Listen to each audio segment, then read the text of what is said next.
Hey, Steve here. Thank you so much for joining me. It is another Monday Guitar Motivation. And yes, this is live. And yes, I am here. So I want to say hello to a couple people. Carl is here. How you doing, Carl? Chris Wilson from Sacramento is here. My knees hurt from Pacific Northwest was the first one to post from YouTube over there. So thank you so much. Van Tally is here. Carl Breeze Jr. is here. Michael Bay is here from France. I'm looking over here because that's where my chat is. Dean is here, Dean Linder, David Prenderville from Ireland. Wow, very cool. Mark from UK, Tim Norris, Damon. So thank you again. Hazim is here. Thank you so much. This is awesome. Thank you so much for everybody for hanging out. So what I thought would be good today for a Monday Guitar Motivation is to talk to you about scales and the way we approach playing them. Now, many of you might already know this, but there might be some people that don't, and that's why I want to talk about this. Hello, Shane Williams is here. Christoph from Poland is here. Patrick is here. Mountain Mike is here. Hazim is from Malaysia. Very cool. I'm glad you're here. Josh Watts is here from Wisconsin. Josh, are you guys getting a lot of snow? Because we're supposed to get, like, over the next 2 days, we're supposed to get, like, 2 feet of snow. More snow than we already have. Les Barnes is here. Steven Zinn is here. Thank you as usual, Steven. You're always here. This is awesome. Ken Slocum is here. Again, thank you, everybody. There's so many people here. I don't want to take everybody's time. And so let's go ahead and just get started. So what we're going to do is we're going to talk about how to approach learning your scale positions. And I'm going to give you a different idea. Again, maybe some of you know, maybe you don't. But let's go ahead and just look at this in the key of A. Let's say I was going to play A major. All right. So when I learned how to play, and I refer to these as closed position. Now, you might call them something else, but that's what I've always referred to this as a closed position. So if I play A major like this,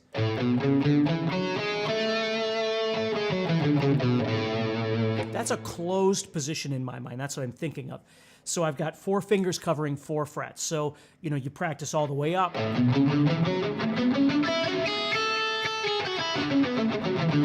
That kind of thing.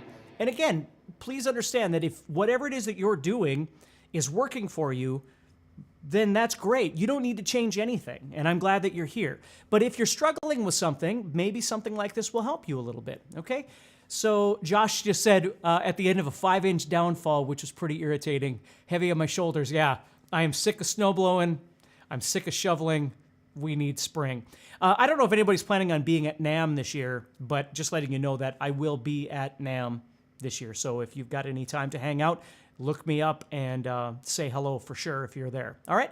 So anyway, let's go ahead and keep going. So this is my closed position. Now, that's how I learned how to play it. So when I would try and solo, you're sitting in that position.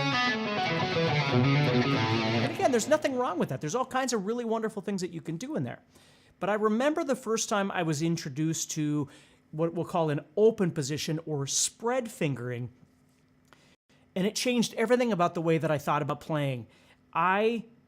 Growing up in North Dakota, there was, you know, minimal amounts of information of modern styles back in the early 80s, and, you know, guitar magazines were just getting going and things like that. And I remember seeing Yngwie Malmsteen. He came to Fargo with Quiet Riot and opened for Quiet Riot. And I remember seeing him and just being blown away. You know, I'd listened to him, but he come running out on stage and did his best Richie Blackmore slide and down on one knee, you know, and he's playing and he's doing all of this kind of stuff and just the amount of speed he had. And I didn't have that. I didn't even understand the concept. And so when I started learning these spread fingerings, it all made more sense, especially when a gentleman by the name of Paul Gilbert came out with a video called Intense Rock, which many of us my age grew up learning how to play. This all made way more sense. So let me show you this. And again, you might already know this, so I apologize if you do, but let's take a look at this. So if I was playing an A major, instead of playing this closed position like this, sorry, I got to play A major there.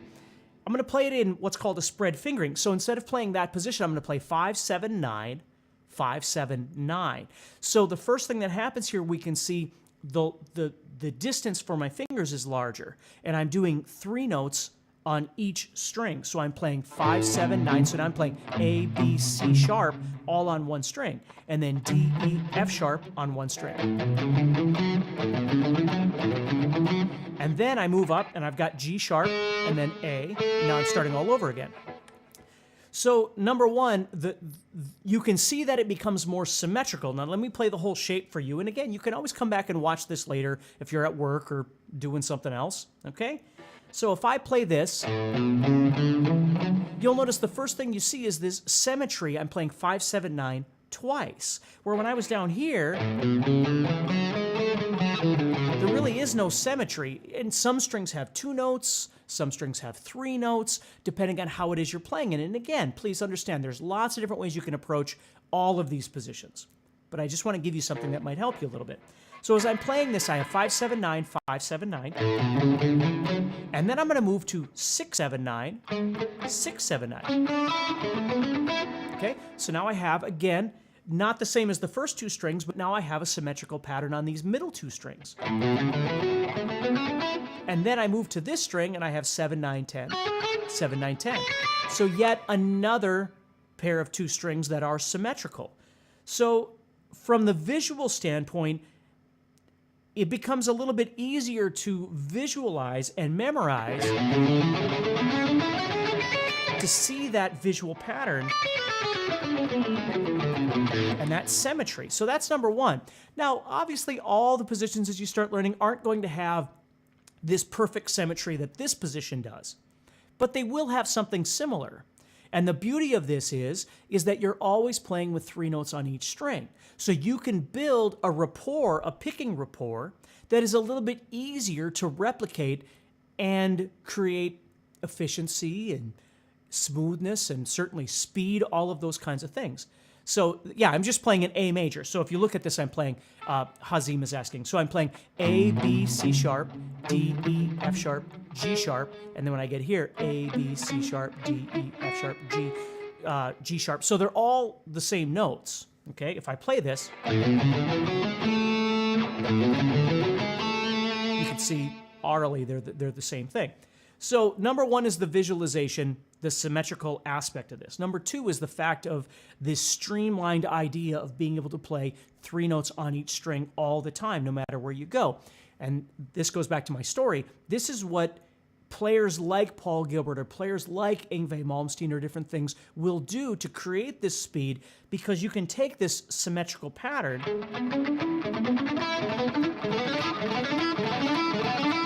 and you can develop speed with it.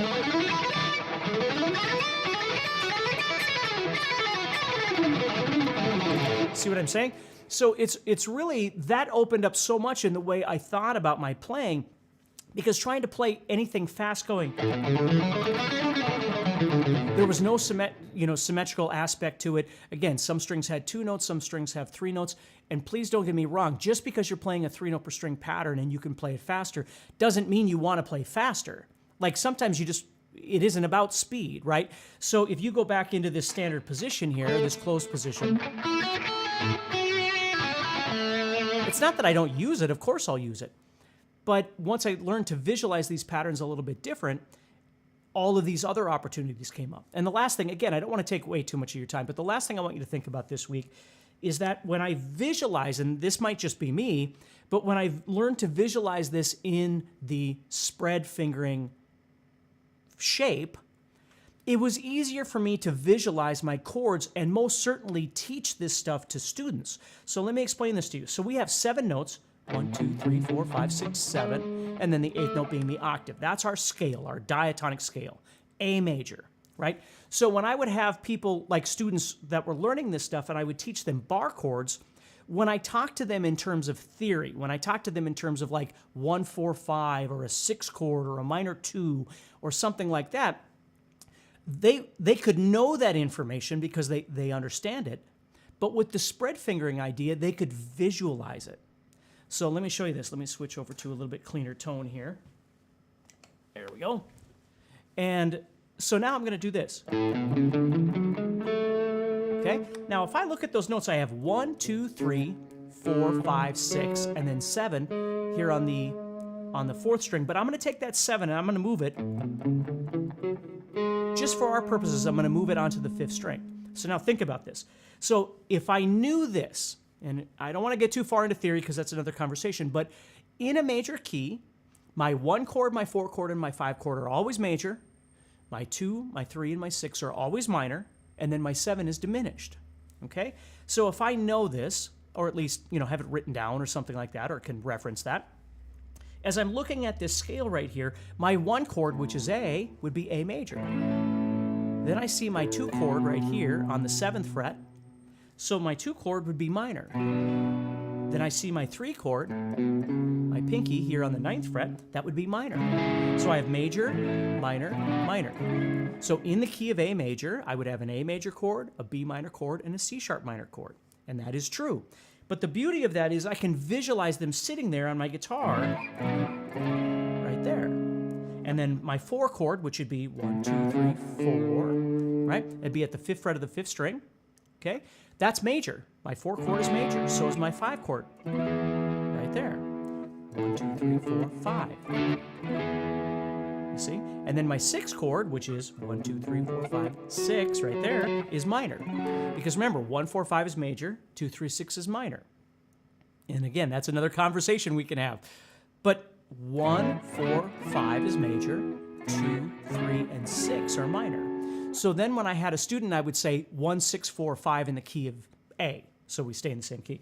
1, 6, 4, 5. So they'd think, okay, so 1, 6, 4, 5. And they could visualize it right away off of that spread fingering. If we were in the key of F, even if they didn't know the key of F, the notes of the key of F, the chords of the key of F, if I said 1, 6, 4, 5, they could visualize that scale, that spread fingering, and then think 1, 6, 4, 5, and they could see it right away. So that, to me, is another really powerful aspect of being able to see this spread out like that, is instead of just knowing the information, I can actually visualize it on my fretboard, which is really nice if you're in a situation where, you've learned how to play something and now all of a sudden you, let's see here. Okay, hold on a second. I'll get back to that, but I saw a comment there, but he's talking to somebody else. Anyway, so as I'm playing this, I can visualize those. If I have to transpose on the spot, it's easy for me just to move it somewhere else and then start working that, okay? So not from a technical standpoint or anything like that, but certainly from an understanding and a visual standpoint, this can make a really big difference for you. So if you've never thought about playing in a spread fingering idea, it's definitely worth checking out. And again, I'm just showing you the first position here, but that's enough for us to start with. So again, A major would look like this in a closed position or standard position. A major in the spread fingering would look like this. Now, if you've never done this before, again, you might say, well, that's really hard for me to reach that. Some of you have met me before, some of you haven't. But if you've met me before, you know I am not tall in stature, right? I am a small person, and my hands are very small. If I can reach these, so can you. Okay, it just takes some time to get used to how you're going to reposition maybe your hand or your elbow or your guitar, trying to get comfortable with this. But if it's something that I can learn to do, it's certainly something that you could learn how to do as well. So anyway, take care, everybody. Stay positive. Keep practicing. Go to guitarzoom.com. Check out our all-access membership that we now offer over there. I sure would appreciate it. Like, share, subscribe on social media. I will always appreciate when you do those sorts of things. So anyway, hopefully this helps you a little bit. I'm going to try and be with you next Monday, although I will be leaving very shortly for NAMM, as I said. So if anybody's going to be out at NAMM in Anaheim, California, let me know, and it'd be great to be able to say hello to you, all right?